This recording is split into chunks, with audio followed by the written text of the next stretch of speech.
নমস্কার শ্রোতা বন্ধুরা, গল্প কথার আসরের আজকের অনুষ্ঠানে যোগদানের জন্য আপনাদের অশেষ ধন্যবাদ। আমি রাজীব ঘোষ। শ্রোতা বন্ধুরা, আগের পর্বে আপনারা শুনেছেন দ্বিতীয় ডিভিশনের ক্রিকেট ক্লাবকে ননিদা কিভাবে একাই চালিয়ে নিয়ে গেছেন বছরের পর বছর নিঃস্বার্থভাবে। শুনেছেন ক্লাবকে বাঁচানোর জন্যে তার নানা প্রচেষ্টার কথা।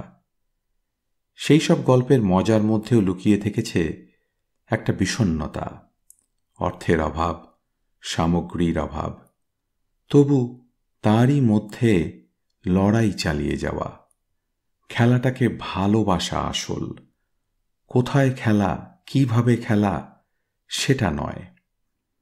তরুণ মতি তাতে উদ্বুদ্ধ হলেও সবাই কিন্তু হয় না। আজকে শুনুন এই গল্পের দ্বিতীয় এবং শেষ পর্ব। শুরু করি পাঠ মতি নন্দীর গল্প ননিদা।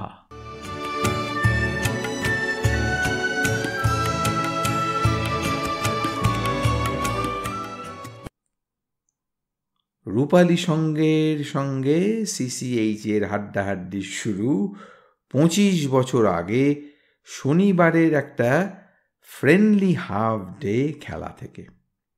ননিদা এমন এক স্ট্র্যাটেজি প্রয়োগ করে ম্যাচটিকে ড্র করান, যার ফলে 11 বছর রূপলী সংঘ আমাদের সঙ্গে আর খেলেনি। গল্পটা শুনেছি মোনা চৌধুরীর, অধুনা মৃত, তার কাছে। মোনাদা এ খেলায় ক্যাপ্টেন ছিলেন। উনি না বললে এটাকে শিবরাম চক্রবর্তীর লেখা গল্প বলেই ধরে নিতাম। সিসিএইচ প্রথম ব্যাট করে 14 রানে সবাই আউট হয়ে যায়। মোনাদা মাথায় হাত দিয়ে বসে পড়লেন ড্রেসিং রুমে। সবারই মুখ থমথমে। 1 ওভার কি 2 ওভারেই রূপলী সংঘ রানটা তুলে নেবে। ওদের ড্রেসিং রুম থেকে নানান ঠাট্টা এদিকে পাঠানো হচ্ছে। কটা বলের মধ্যে খেলা শেষ হবে তাই নিয়ে বাজি ধরছে। রূপলীর ক্যাপ্টেন এসে বলল, মোনা, আমরা সেকেন্ড ইনিংস খেলে জিততে চাই, রাজি? মোনাদা জবাব দেওয়ার আগেই ননিদা বলে উঠলেন, নিশ্চয়ই আমরা খেলবো, তবে ফার্স্ট ইনিংসটা আগে শেষ হোক তবে তো। সবাই অবাক হয়ে তাকালো ননিদার দিকে। রূপলীর ক্যাপ্টেন মুচকি হেসে তাই নাকি বলে চলে গেল।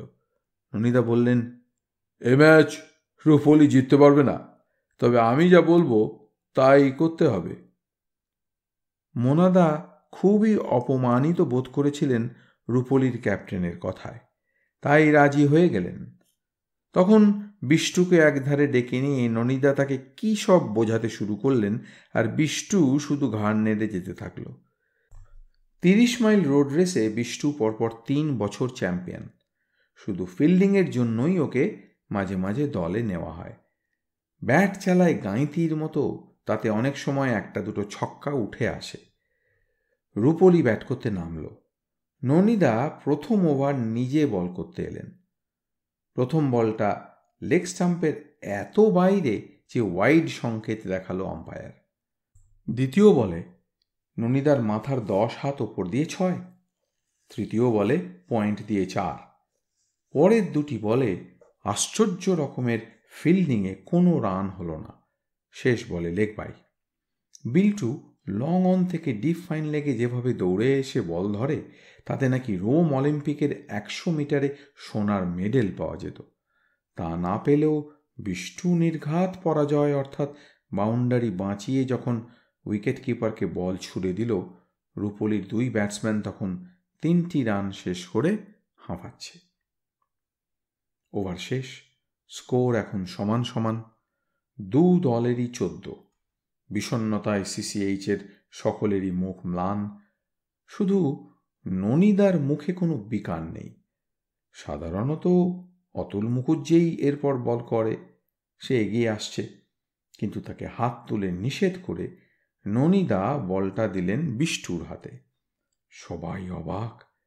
বিষ্টু তো জীবনে বল করেনি, কিন্তু কথা দেওয়া হয়েছে ননিদা যা বলবেন তাই করতে হবে। বিষ্টু গুনে গুনে ২৬ কদম গিয়ে মাটিতে বুটের ডগা দিয়ে বোলিং মার্ক কাটল। ব্যাটসম্যান খেলার জন্য তৈরি। বিষ্টু তারপর উইকেটের দিকে ছুটতে শুরু করল। বোলিং ক্রিজে পৌঁছবার আগে অদ্ভুত এক কাণ্ড ঘটল। বিষ্টু আবার পিছু হটতে শুরু করেছে। তারপর গোল হয়ে ঘুরতে শুরু করল। সারা মাঠ অবাক, শুধু ননিদা ছাড়া। বিষ্টু কি পাগল হয়ে গেল? ঘুরছে, পাক খাচ্ছে, ঘুরছে, আবার পাক খাচ্ছে, লাফাচ্ছে, বোলিং মার্কে ফিরে যাচ্ছে, ডাইনে যাচ্ছে, বাঁয়ে যাচ্ছে, কিন্তু বল হাতেই রয়েছে। এ কি ব্যাপার? রূপলির ব্যাটসম্যান কোমরে হাত দিয়ে দাঁড়ালো। আরে বোলার এভাবে ছুটোছুটি করছে কেন? ননিদা গম্ভীর হয়ে বললেন, বল করতে আসছে। আরে এসে পৌঁছবে কখন? 5টার পর, যখন খেলা শেষ হয়ে যাবে। এরপরেই আম্পায়ারকে ঘিরে তর্কাতর্কি শুরু হলো। ননিদা যেন তৈরি ছিলেন। ফস করে পকেট থেকে ক্রিকেট আইনের বই বার করে দেখিয়ে দিলেন, বোলার কতখানি দূরত্ব ছুটে এসে বল করবে সে সম্পর্কে কিছু লেখা নেই। সারাদিন সে ছুটতে পারে বল ডেলিভারির আগে পর্যন্ত। বিষ্টু যা করে যাচ্ছিল তাই করে যেতে লাগলো। ব্যাটসম্যান ক্রিজ ছাড়তে ভরসা পাচ্ছে না, যদি তখন বোল্ড করে দেয়। ফিল্ডাররা কেউ শুয়ে, কেউ বসে, আর ননিদা মাঝে মাঝে ঘড়ি দেখছেন আর হিসেব করে বিষ্টুকে চেঁচিয়ে বলছেন, আর 1.5 ঘন্টা, আরও 1 ঘন্টা, ও মাত্র 45 মিনিট। কথা আছে 5টায় খেলা শেষ হবে। 5টা বাজতে 5-এ নতুন এক সমস্যার উদ্ভব হলো। বল ডেলিভারি দিতে বোলার ছুটছে, তার মাঝেই খেলা শেষ করা যায় কি না। 2 আম্পায়ার কিছুক্ষণ আলোচনা করে ঠিক করলেন তাহলে সেটা বেআইনি হবে। সুতরাং বিষ্টুর পাক দিয়ে দৌড়ানো বন্ধ হলো না। মাঠের ধারে লোক জমেছে, তাদের অনেকে বাড়ি চলে গেল। অনেক লোক খবর পেয়ে দেখতে এলো। ব্যাটসম্যান শান্তির মতো উইকেট পাহারা দিয়ে দাঁড়িয়ে। সন্ধ্যা নামল, বিষ্টু ছুটেই চলেছে। চাঁদ উঠল আকাশে, ফিল্ডাররা শুয়েছিল মাটিতে। ননিদা তাদের তুলে 6 জনকে উইকেট কিপারের পিছনে দাঁড় করালেন 22 রান বাঁচাবার জন্য। এরপর বিষ্টু বল ডেলিভারি দিল। রূপলির ব্যাটসম্যান অন্ধকারে ব্যাট চালালো এবং ফসকালো। সেকেন্ড স্লিপের পেটে লেগে বলটা জমে গেল। ননিদা চেঁচিয়ে উঠলেন, ম্যাচ ড্র। রূপলির ব্যাটসম্যান প্রতিবাদ জানিয়ে বলল, বল ডেলিভারির মাঝে যদি খেলা শেষ করা না যায় তাহলে ওভারের মাঝেও খেলা শেষ করা যাবে না। শুরু হলো তর্কাতর্কি।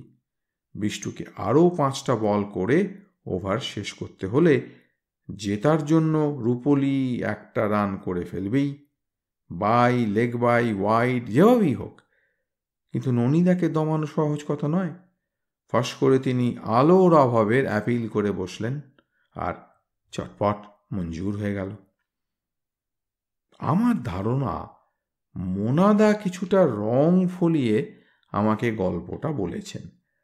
আম্পায়ারের সিদ্ধান্তগুলো ফ্রেন্ডলি ম্যাচ হলেও সঠিক হয়েছে কিনা তা নিয়ে প্রশ্ন উঠতে পারে, কিন্তু ননিদাকে যারা ঘনিষ্ঠভাবে জানে তারা কিন্তু কেউ এই ঘটনার সত্যতা নিয়ে খুব বেশি প্রশ্ন তুলবে না। 5. ননিদাকে ভালো করে জানি বলেই অবাক হচ্ছিলাম তন্ময়কে উনি এখনও ক্লাবে ঢুকতে দিচ্ছেন কোন কারণে। চাঁদমোহন শ্রীমানি জানিয়েছেন ব্যবসা খুব মন্দা যাচ্ছে, 1000 টাকার বেশি দিতে পারবেন না। আমরা বুঝলাম তন্ময়ের জন্যই 500 টাকা ক্লাবের জরিমানা হলো। এত বড় ধাক্কা সামলানো খুবই শক্ত, বিশেষত ননিদার পক্ষে। প্রথম লিগ ম্যাচে তন্ময় 108 নট আউট রইল। 11 বছর পর এই প্রথম ক্লাবের কেউ সেঞ্চুরি করল। প্রতি বছরই লিগ শুরুর আগে ননিদা সবাইকে জানিয়ে দেন সেঞ্চুরি করলেই একটা নতুন ব্যাট পাবে। তন্ময় খেলা শেষেই তার দাবি জানালো। ননিদা খুব খুশিতে ছিলেন। নিশ্চয়ই পাবে, কথার খেলাপ আমার হয় না, এই বলে ননিদা ওর পিঠ চাপড়ালেন। দেখবেন কাঁঠাল কাঠের ব্যাট গছাবেন না? তন্ময় বলল। আরে না না, ভালো ব্যাটই দেব। কবে দেবেন? কালকেই? কাল কি আর সম্ভব? কটা দিন সময় দাও, ঠিক পেয়ে যাবে। ননিদাকে একসময় বললাম, শখানেক টাকার কমে তো ব্যাট হবে না। পাবেন কোত্থেকে? ক্লাবের যে অবস্থা। আরে টাকা ঠিক জোগাড় হয়ে যাবে। দেখলে ফার্স্ট বোলারটাকে যে 6টা মারল সেকেন্ড ওভারে, এগিয়েই যেই দেখলো পাবে না, সঙ্গে সঙ্গে পিছিয়ে ব্যাক ফুটে স্ট্রেট বোলারের ওপর দিয়ে। ছেলেটার হবে, বুঝলে মতি। এত বছর গড়ের মাঠে ঘাস ছড়ছি, বুঝতে ঠিকই পারি, তবে বড্ড ডেয়ারিং, অথৈচ রিস্কি শট নেয়। ওকে তুমি একটু কন্ট্রোল করো। আমার কথা তো শুনবে না। বললাম, আমার কথাও শুনবে না। আজকাল ছেলেরা একটু অন্যরকম, বোঝেনি তো। পরের ম্যাচ খেলতে নামার আগে তন্ময় তাঁবুর মধ্যে চিৎকার করে সবাইকে শুনিয়েই বলল, ব্যাটটা যে এখনো পেলুম না, দেবেন তো নাকি ক্যালকাটা কর্পোরেশন হয়ে থাকবেন? না না, অবশ্যই দেব। ননিদা খানিকটা কাঁচুমাচু হয়ে বললেন। এই খেলায় তন্ময় 101 করল। ননিদা আহ্লাদে যে কি করবেন ভেবে পেলেন না। আমি শুধু বললাম, আরেকখানা ব্যাট দিতে হবে, মনে থাকে যেন। আরে রেখে দাও তোমার ব্যাট। ননিদা ধমকে উঠলেন। কলকাতার কটা ব্যাটসম্যান পারে লেগ স্টাম্পের বাইরে সরে এসে লেগের বল অমন করে স্কোয়ার কাট করতে? মতি, তুমি ব্যাটের কথাই শুধু ভাবছ, ছেলেটা যে আর্টিস্ট সেটা তো বলছো না। চুপ করে রইলাম। লাঞ্চের সময়ই যা আন্দাজ করেছিলাম তাই ঘটল। তন্ময় টেবিলে বসেই হেঁকে বলল, আগের ব্যাটটা তো এখনো পেলুম না, আর কতদিন সময় দিতে হবে ননিদা? আরে পাবে পাবে, একসঙ্গেই দুটো পাবে। ঠিক আছে, তবে সামনের ম্যাচের আগে না পেলে আমি আর নামছি না। কথা মতোই তন্ময় এলো না পরের ম্যাচে। দুটো কেন, একটা ব্যাট দেওয়ার সামর্থ্যও সিসিএইচের নেই। তন্ময় ব্যাট না পাওয়ায় অন্য প্লেয়াররাও গুঞ্জন তুলল। আমরা 4 উইকেটে ত্রিবেণী ইউনাইটেডের কাছে হারলাম। পরের খেলা রূপলী সঙ্গের সঙ্গে। এখন রূপলীর ক্যাপ্টেন চিতু। দুটো ম্যাচে খেলে তন্ময় একাই ম্যাচ দুটো জিতে দিয়েছে। মনের মধ্যে একটা ক্ষীণ আশা জেগেছে, সিসিএইচ চ্যাম্পিয়ন হবার চেষ্টা করলে এবার বোধহয় হতে পারবে। তন্ময়ের অনুপস্থিতি আমাকে ব্যস্ত করে তুলল। ঠিকানা জোগাড় করে তন্ময়ের বাড়ি হাজির হলাম। সরু গলি, আধা বস্তি অঞ্চল। নম্বর অনুযায়ী কড়া নাড়তে এক প্রৌঢ়া দরজা খুললেন। তার চেহারা ও বেশে দারিদ্র্যের তকমা আঁটা, কিন্তু কথায় ও আচরণে প্রাক্তন আভিজাত্যের ছাপ। উনি তন্ময়ের মা। তমু তো 2 দিন হলো বাড়ি নেই, বর্ধমানের কোথায় যেন ফুটবল খেলতে গেছে। গ্রামাঞ্চলে শীতকালেই ফুটবল টুর্নামেন্টগুলো হয়। কলকাতার ফার্স্ট ডিভিশন ফুটবলারদের তখন ভাড়া পাওয়া যায়। তাছাড়া ধান ওঠার পর অবসর ও অর্থ দুই তখন হাতে আসে। এক একটা গ্রামের ফুটবল টিমে কলকাতারই 11 জনকে দেখা যায়। এই রকমই কোনো টিমের হয়ে তন্ময় ভাড়া খেলতে গেছে। আমার ঠিকানা দিয়ে বললাম, তন্ময় ফিরলেই যেন আমার সঙ্গে দেখা করে। 2 দিন পরই তন্ময় আমার বাড়িতে এলো। হলো না মতিদা, পরপর 2 জায়গায় সেমিফাইনাল আর ফাইনাল খেললুম, দুটোতেই ডিফিট। মোট 120 টাকা পাওয়ার কথা, পেলুম 55। ফুটবল খেললে ক্রিকেটের 12টা বাজবে, ক্ষুণ্ণ স্বরে বললাম। কখন চোট লাগবে কে বলতে পারে? তন্ময় হাসল, বলল, বাহ, কাঁধটা নাড়তে কষ্ট হচ্ছে। ব্যাগটা এমন ঝাঁপিয়ে পড়ল। তারপরই হঠাৎ গম্ভীর হয়ে বলল, আমি জানি কেন দেখা করতে বলেছেন। 2 সেঞ্চুরির জন্য 2 ব্যাট আমার পানো হয়েছে। না পেলে আমি যাব না আর। কিন্তু আমাদের ক্লাব গরিব, কুড়িয়ে বাড়িয়ে কোনো ক্রমে টিকে আছি। তুমি এই দিকটা নিশ্চয়ই বিবেচনা করবে। আমিও গরিব, কুড়িয়ে বাড়িয়েই চলে আমাদের 7 জনের সংসার। বাবার যা রোজগার তাতে টেনে টুনে 15 দিনের বেশি চলে না। আমি বড় ছেলে, প্রিয় উপাস, মাঝে মাঝে ফুটবল খেলার কয়েকটা টাকা বাড়িতে দেওয়া ছাড় আর কিছুই সাহায্য করতে পারি না। ব্যাট 2 পেলে বিক্রি করে কিছু টাকা মাকে দিতে পারবো। ক্লাব যদি ব্যাটের বদলে তার দামটা দেয় তাহলে আমি যাব। আমার এখন একটা চাকরি দরকার। চাকরি বা টাকা কোনোটা দেওয়াই আমাদের পক্ষে সম্ভব নয়। তাহলে আমার পক্ষেও খেলা সম্ভব নয়। কথাটা ননিদাকে জানালাম। শুনে মুখখানা কেমন যেন হয়ে গেল। বিমর্ষ কণ্ঠে বললেন, দেখি টাকাটা জোগাড় করতে পারি কিনা। ও থাকলে এবার আমরা ঠিকই চ্যাম্পিয়ন হব। রূপলি সঙ্গে সঙ্গে খেলার দিন তন্ময়কে কিট ব্যাগ হাতে হাজির হতে দেখে অবাক হলাম। ননিদা কোন স্ট্র্যাটেজি প্রয়োগ করে ওকে হাজির করালেন সেটা জানার জন্যে ননিদাকে জিজ্ঞাসা করলাম, টাকা পেলেন কোথায়? কিসের টাকা? মানে ব্যাটের দাম না পেয়েই তন্ময় এলো? ও, ননিদা হঠাৎ ভ্রু কুঁচকে কি যেন মনে করতে চেষ্টা করলেন, তারপরেই যেন মনে পড়ল, পিচটা দেখেছ কি? দুর্যোধনকে বলেছিল মাছ যেন একদম জল না দেয়, ওদের একটা ভালো স্পিনার আছে। বলতে বলতে ননিদা মাঠের দিকে প্রায় দৌড়লেন। তন্ময়কে জিজ্ঞাসা করে জানলাম, আজ সকালে ননিদা 100 টাকা ওকে দিয়ে এসেছেন, আরও 30 টাকা দেবেন ও মাসে। ননিদা এবং ক্লাব দুয়েরই অবস্থা জানি, তাই বিস্মিত হয়ে যখন ভাবছি টাকাটা এলো কোত্থেকে, তখন একগাল হেসে চিতু প্যাভিলিয়নে ঢুকল। 2-4টে কথা হবার পরেই চিতু বলল, হ্যাঁ রে, তোদের ক্লাবে একটা ছেলে নাকি দারুণ ব্যাট করছে, আজ খেলবে নাকি? আমি ঘাড় নাড়লাম। ও বলল, দেখতে হবে তো কেমন খেলে। তন্ময় 75 রানে আউট হলো। আমিই ছিলাম নন স্ট্রাইকার এবং কাজটা ইচ্ছে করেই করলাম। যেভাবে ও খেলছিল তাতে আরেকখানা ব্যাট বা তার দাম ওকে দিতেই হতো। সুতরাং ননিদা এবং ক্লাবকে বিপদ থেকে বাঁচাবার জন্যই কাজটা করলাম। বলা ভাল্য, খেলাটা ড্র হচ্ছে বুঝেই এ কাজ করেছি। ননিদা কিন্তু ভীষণ ক্ষেপে গেলেন। অবশ্য আমার উদ্দেশ্যটা বুঝিয়ে বলতেই ঠান্ডা হলেন, চাপা স্বরে বললেন, গুড স্ট্র্যাটেজি।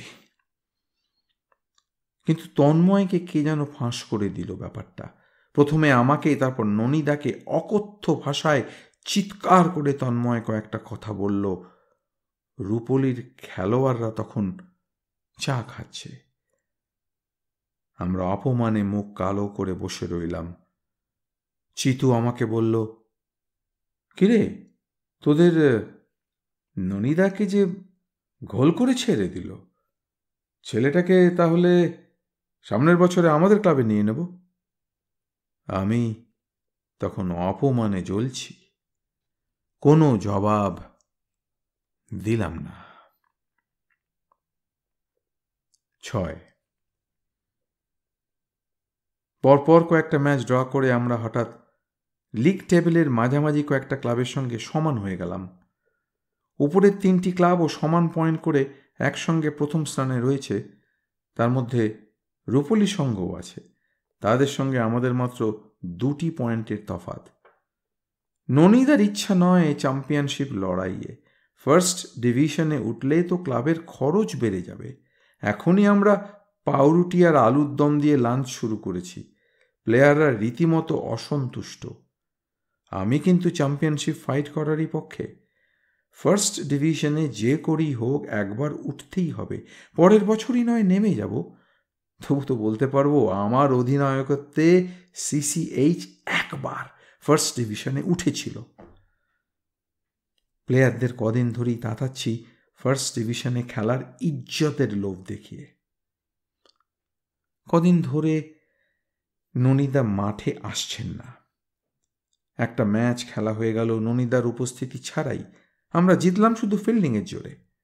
বেলেঘাটা স্পোর্টিংয়ের কাছে আচমকা রূপলী সংঘ 1 উইকেটে হেরে আমাদের সমান হয়ে গেল। হঠাৎ আমার তন্ময়কে মনে পড়ল, এই সময়ও যদি থাকতো তাহলে বাকি ম্যাচ কটা বোধ হয় জিততে পারবো, এই রকম একটা ধারণা আমার মনে উঁকি দিতে থাকলো। ভাবলাম ননিদাকে বলি, যদি দরকার হয় হাতে পায়ে ধরেও তন্ময়কে বাকি কটা ম্যাচ খেলাবার জন্য ডেকে আনি। বলা মাত্র ননিদা তেলে বেগুনে জ্বলে উঠলেন। তোমার লজ্জা করে না মতি? যেভাবে যে ভাষায় বাইরের টিমের সামনে আমাদের অপমান করেছে ও, তারপর তুমি ওকে আনতে চাও? কি আছে ওর খেলায়? হ্যাঁ, কি আছে? নেমেই দুমদাম ব্যাট চালায়, বরাত জোরে ব্যাটে বলে হয়ে গেছে তাই রান পেয়েছে। একটু বুদ্ধিমান বোলারের পাল্লায় পড়লে 3 বলে ওকে তুলে নিয়ে যাবে। ক্রিকেট অত সোজা ব্যাপার নয়। এটা ফুটবল নয় যে গোল খেলেও গোল দেওয়ার সুযোগ পাবে। প্রত্যেকটা বলের উপর ব্যাটসম্যানের বাঁচা মরা নির্ভর করে। একটা ভুল করেছ কি তোমার মৃত্যু ঘটে যাবে। কি ভীষণ ডিসিপ্লিনড হতে হয়, কি দারুণ কনসেন্ট্রেশন দরকার হয় বড় ব্যাটসম্যান হতে গেলে। তোমার এই তন্ময়ের মধ্যে কি তা আছে? আমি চুপ করে ননিদার উত্তেজিত মুখের দিকে তাকিয়ে রইলাম। এই লোকটি মাস 3 আগে যার ব্যাটিং দেখে উচ্ছ্বসিত হতেন, আর আজ তাকে ব্যাটসম্যান বলতে রাজি নন। ননিদা এক দৃষ্টে মাটির দিকে তাকিয়ে রইলেন কিছুক্ষণ, তারপর বললেন, তোমার বৌদির একটা বালা বিক্রি করে টাকাটা দিয়েছিলাম। ওর তো মাথা খারাপ, বালা দিয়ে আর কি করবে। ভেবেছিলাম টাকা পেয়ে তন্ময় ক্লাবে থাকবে। খেলাটাই বড় কথা, টাকাটা সবকিছু নয়। বাড়িতে ফিরে দেখি তন্ময় আমার জন্য অপেক্ষা করছে। প্রথমেই বলল, মতিদা, আমি খেলব। অবাক হয়ে গেলাম। বললাম, হঠাৎ যে? ও ইতস্তত করল কিছু বলার জন্যে, মাথা নামিয়ে রইল। আমি আবার বললাম, খেলবে সে তো ভালো কথা, কিন্তু আর আসবে না বলে আবার নিজে থেকেই এসে খেলতে চাইছো, ব্যাপার কি? তন্ময় বলল, আমার একটা চাকরি পাওয়ার সম্ভাবনা আছে ইন্ডিয়ান ইন্ডাস্ট্রিয়াল ব্যাংকে। ওরা ক্রিকেট টিম করে লিগে সামনের বছর খেলবে। প্রায় 300 টাকা মাইনে। ক্রিকেট সেক্রেটারি আর ডেপুটি ম্যানেজার আমার খেলা দেখতে চায়। তাহলে সামনের রোববার খেলো। একটা ক্রুশিয়াল ম্যাচ রয়েছে কসবা ভাতৃসংঘের সঙ্গে। যদি জিততে পারি তাহলে ফ্রেন্ডস স্পোর্টিং আর আমরা সমান পয়েন্ট হয়ে লিগ টেবিলের টপে চলে যাব। রূপলী তাহলে 2 পয়েন্ট পিছিয়ে যাবে আমাদের থেকে। বলতে বলতে আমার হাসি পেল। রূপলী সংঘ আমাদের পিছনে থাকবে এটাই বড় কথা। লিগ চ্যাম্পিয়ন হই বা না হই, এই মনোভাব দেখছি আমার মধ্যেও বদ্ধমূল হয়ে গেছে। তন্ময় বলল, ননিদা কোনো আপত্তি করবেন না তো? করে যদি তো কি হবে? আমি উত্তেজিত হয়ে উঠলাম। আমি ক্যাপ্টেন, আমি যাকে খেলাবো সেই খেলবে। কেউ আপত্তি করলেও শুনবো না। ননিদা কিন্তু আপত্তি করলেন না তন্ময়কে দেখে। রবিবার আমাদের মাঠেই ভাতৃসংঘের সঙ্গে খেলা। 7 জন মাত্র আমাদের প্লেয়ার হাজির হয়েছে। শুকনো মুখে আমি আর ননিদা তাঁবুর বাইরে যাচ্ছি আর ফিরে আসছি। খেলার 20 মিনিট মাত্র তখন বাকি। এমন সময় তন্ময় পৌঁছল। ননিদা কপাল আর ভ্রু কুঁচকে আমার দিকে তাকালেন। বললাম, তন্ময় আজ খেলবে। আমি তো জানতাম না, টিমে তো নাম দেখছি না। আপনাকে বলতে ভুলে গেছি, আজ তন্ময় খেলছে। টিমের কাউকে বসিয়ে দিয়ে ওকে খেলালেই হবে। আসলে আমি ইচ্ছে করেই বলিনি, ননিদা যদি ব্যাগরা দেন এই ভয়ে। টিমে যে আছে তাকে বিনা দোষে বসানো উচিত নয়, এই বলে ননিদা আবার তাঁবু থেকে বেরিয়ে গেলেন। কিন্তু তন্ময়কে না খেলিয়ে উপায় ছিল না। 4 জন খেলোয়াড় আর এলোই না। লিগের শেষ দিকে এইরকমই অবস্থা হয় আমাদের ক্লাবে। তন্ময়কে নিয়ে 8 জন। অবশেষে ননিদাকেও নামতে হলো। একটা বাড়তি ট্রাউজার্স আমার ব্যাগে থাকেই, সেটা পরলেন। ঝুলে বড়, কোমরে ছোট, ঘের অর্ধেক। কেটস জোগাড় হলো। সাদা পাঞ্জাবিটা ট্রাউজার্সে গুঁজে নিলেন। আমরা টসে জিতে 9 জনে ফিল্ড করতে নামলাম। ননিদা স্লিপে প্রথম 2 ওভারে 3টি ক্যাচ ফেললেন। তা সত্ত্বেও ভ্রাতৃসঙ্গ সুবিধা করতে পারল না আমাদের নতুন মিডিয়াম পেসার ছেলেটির বলে। 3 উইকেটে 74 থেকে সবাই আউট হলো 96-এ। ননিদা বললেন, আমাকে উপর দিকে ব্যাট করতে পাঠিও না, মাঝামাঝি রেখো। তন্ময় একটি লোকের সঙ্গে কথা বলছিল। সে আমার দিকে হাত তুলে ছুটে এলো। মতিদা, ওরা এসেছে। তাহলে 1 ডাউন যাও। না না, আর একটু তলায় দিন। তন্ময়কে বেশ নার্ভাস দেখাচ্ছে। নিজের উপর যেন আস্থা রাখতে পারছে না। বললাম, খেলা যদি দেখাতে চাও তাহলে তলার দিকে ব্যাট করে লাভ কী হবে? যদি সবাই আউট হয়ে যায় তুমি শুধু নট আউটই থাকবে। কিন্তু ওরা এসেছে তোমার স্কোর দেখতে। আমাদের 2 উইকেটে 22। তখন তন্ময় নামল। নেমেই প্রথম বলে এক্সট্রা কভারে 4। হাঁপ ছাড়লাম আমি অপর উইকেটে দাঁড়িয়ে। এরকম কতগুলো মার মারতে পারলে কনফিডেন্স পাবে। 32 রানের মাথায় আমি স্টাম্পড হলাম ভ্রাতৃসংঘের অফ স্পিনারের বল হাঁকড়াতে গিয়ে। এরপরই তন্ময়ের খেলা কেমন যেন গুটিয়ে গেল। 11 রান করে ও আর ব্যাট তুলতেই চায় না। আধ ঘন্টা কোনো রান করল না। ননিদা হঠাৎ আমায় বললেন, ব্যাটিং অর্ডারটা একটু বদলাও, এরপর আমি ব্যাট করতে যাব। শুনে ভাবলাম, ব্যাপার কি? তন্ময়কে আউট করিয়ে দেবার মতলব নেই তো? বললাম, ননিদা, আমাদের তো 2 জন কম। আপনি যদি 5 কি 6 ডাউন যান তাহলে ভালো হয়। শেষ দিকে তো আটকাবার কেউ নেই। কি ভেবে ননিদা বললেন, আচ্ছা। পরপর আমাদের 2টো উইকেট পড়ল 46-49 রানে। ননিদা খুব মন দিয়ে খেলা দেখছেন। একবার আমাকে বললেন, এই অফ স্পিনারটা ভালো ফ্লাইট করাচ্ছে। তন্ময় এটা বোকার মতো খেলছে, এখনই শর্ট লেগে ক্যাচ দেবে। হঠাৎ চিতুকে দেখি আমাদের স্কোয়ারের পিছনে দাঁড়িয়ে স্কোর বুকে উঁকি দিচ্ছে। আমাকে দেখে বলল, 5 উইকেটে 49, পারবি না তোরা? হাতে আছে 3 উইকেট, 47 তুললেই তবেই জিত। পারবি না, হেরে যাবি। বলে চিতু হাসতে লাগলো। তোর খেলা নেই আজ? হচ্ছে, গ্রিয়ার মাঠে আমরা ব্যাট করছি, আমি আউট। ভাবলাম দেখে আসি এ মাঠে কি হচ্ছে। আমরা প্রায় জিতে গেছি, আর তোদের তো শোচনীয় ব্যাপার। মাঠে একটা হায় হায় শব্দ উঠল। তন্ময় সহজ ক্যাচ শর্ট লেগ ফেলে দিয়েছে। তন্ময়ের মুখ পাংশু। 50 মিনিট খেলে করেছে 18 রান, যা কখনো হয় না। ব্যাপার কি? তন্ময় যা যেমন করে খেলছে। ননিদা প্যাট পরতে পরতে আমায় বললেন, হ্যাঁ, একটা ব্যাংকে চাকরি পাওয়ার সম্ভাবনা ওর আছে। ব্যাংকের এক কর্তা ওর খেলা দেখতে এসেছে, তাই খুব নার্ভাস হয়ে পড়েছে মনে হচ্ছে। সেলফিশ, নিজের জন্য খেলছে, টিমের জন্য খেলছে না। গম্ভীর হয়ে ননিদা বললেন, আর তখনই 57 রানের মাথায় আউট হলো 6ষ্ঠ ব্যাটসম্যান, অফ স্পিনারের 5ম শিকার। তোদের হয়ে গেল, চিতু চেঁচিয়ে বলল। ননিদা মাথা নিচু করে গ্লাভস পরছিলেন। একবার চিতুর দিকে তাকালেন। উইকেটে পৌঁছে তন্ময়কে ননিদা কি যেন বললেন। অফ স্পিনারটি বল করছে। ননিদা প্রত্যেকটা বলে পা বাড়িয়ে ব্যাটটা শেষ মুহূর্তে তুলে নিয়ে প্যাডে লাগাতে লাগলেন। ওদিকে হঠাৎ তন্ময় পরপর দুটো স্ট্রেট ড্রাইভ থেকে 8 রান নিল। ননিদার দিকে রয়েছে অফ স্পিনার বোলারটি। ওকে একটার পর একটা মেডেন দিয়ে যেতে লাগলেন ননিদা, কিন্তু তন্ময়কে এদিকের উইকেটে খেলতে দিচ্ছেন না। 2-1 বার রান নেবার জন্য তন্ময় ছুটে এসেছে, ননিদা চিৎকার করে বারণ করেছেন।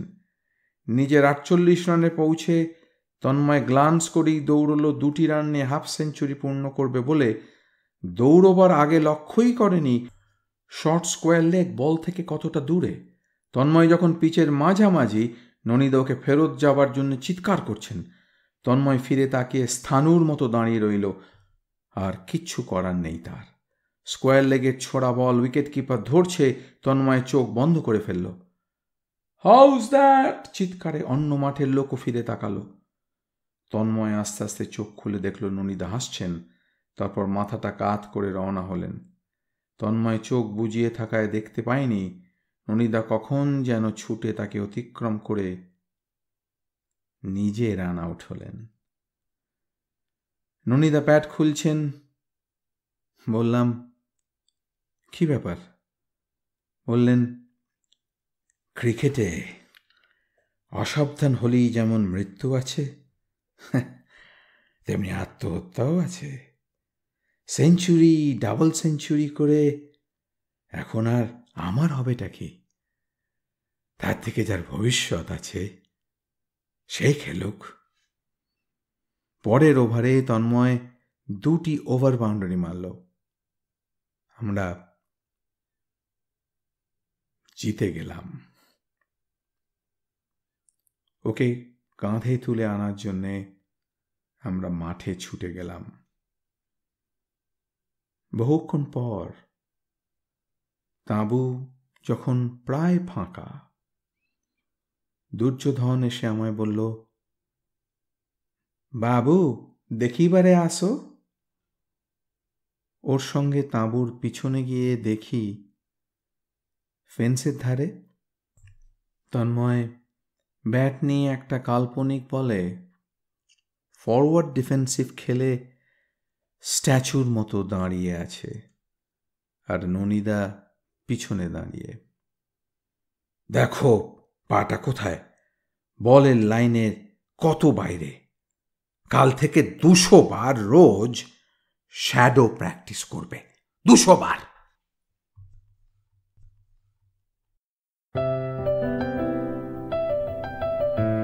আপনাদের মতামত আমাদের জানাতে ভুলবেন না কিন্তু শ্রোতা বন্ধুরা। আমাদের ওয়েবসাইট golpokothar.org